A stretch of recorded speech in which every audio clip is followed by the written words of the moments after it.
Welcome back my YouTube channel. Kobalay shibon ya kito kibasngaw tanad panpay. Kum kine ki jing hikai.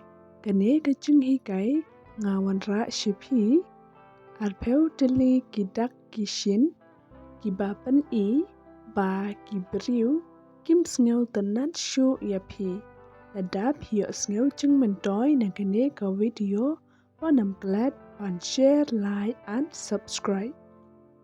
When you realize no one ever asks you questions about yourself, kasi haba pi lasngel to don show mano ban kali jinkali shapang jong pi.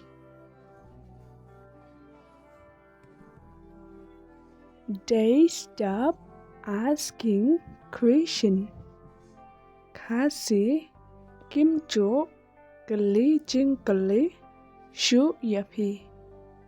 They excuse all the time. Kasi ki ai daw man kapor. They did talk to you as Australia. Kasi kim kran shu yapi komba julang. When you need them, they always busy and excuse. Kasi haba pidon kam yaki barabar ki pon kam bat ki aidaw. They start acts different around you. Kasi kis dang banle per napi. You feel lonely around them. Kasi pisngel marway hapadeng jongki. You don't know what to talk about. Kasi pimtip shu kumno bankren. They don't support you. Kasi kim kershan shu yapi. People will change when they lose interest in you. Kasi kibriu kin kala. Haba kim sngaw tanat shu yapi. When you are a good person, you don't lose people. People lose you.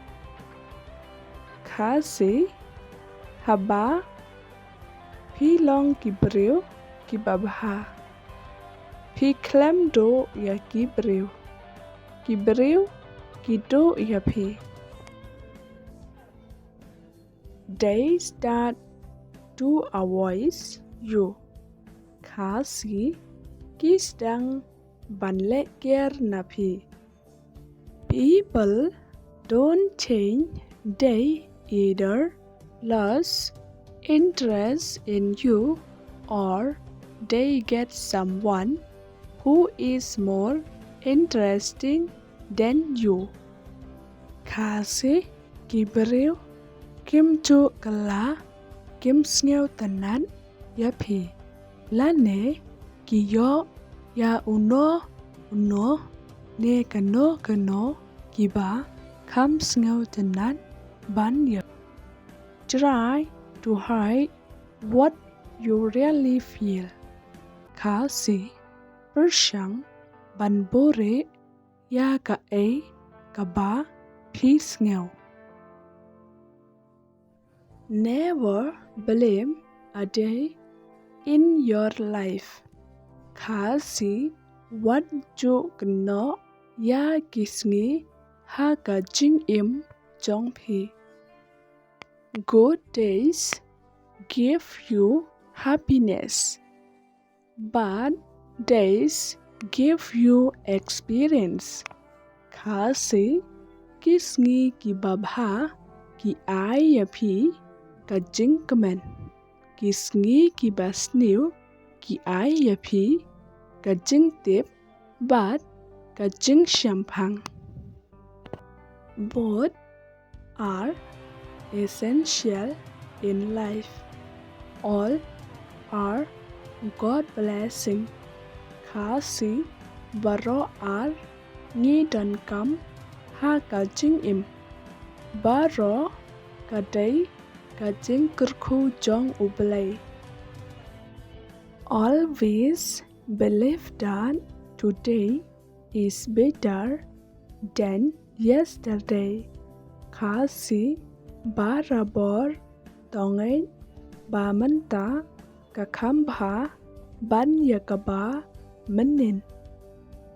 And tomorrow will be much better than today.